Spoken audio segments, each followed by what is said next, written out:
Phénomène probablement aussi ancien que l'humanité, la migration humaine est tout mouvement de personnes quittant leur lieu de résidence habituel à la recherche du mieux-être.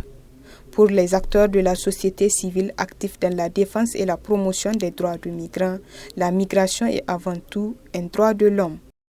Le migrant, c'est avant tout quelqu'un qui, face aux difficultés là où il vit, essaie de trouver des solutions ailleurs.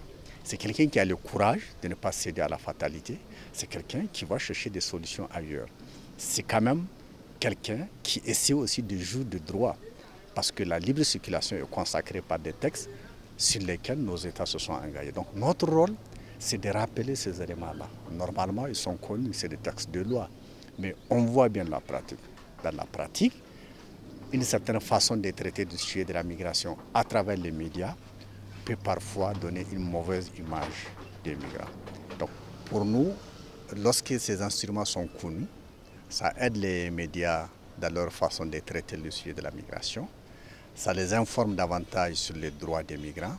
Et plus les médias sont outillés sur les droits des migrants, plus dans leur façon de traiter, ils peuvent avoir un traitement qui soit respectueux des droits des migrants. Alternative, nous travaillons sur la défense et la promotion des droits des migrants.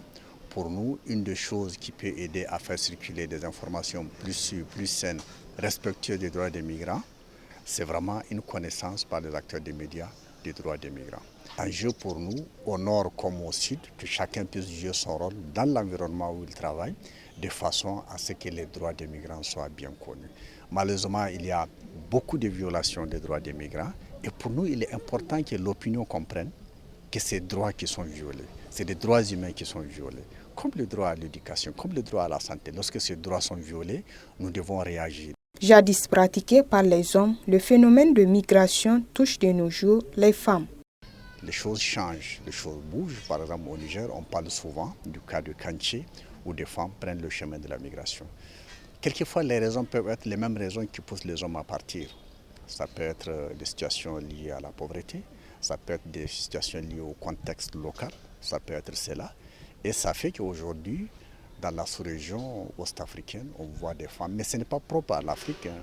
À l'échelle internationale, on voit aujourd'hui qu'il y a beaucoup de femmes qui sont dans une migration de travail, qui partent travailler au Golfe, qui partent tenter de travailler en Europe ou dans d'autres régions du monde. Donc je pense que les femmes aussi essaient de plus en plus d'aller sur le marché du travail. Et lorsque dans l'environnement national, elles n'ont pas cette solution, elles tentent d'aller trouver les solutions ailleurs. Donc ça fait que les femmes aussi sont dans la migration.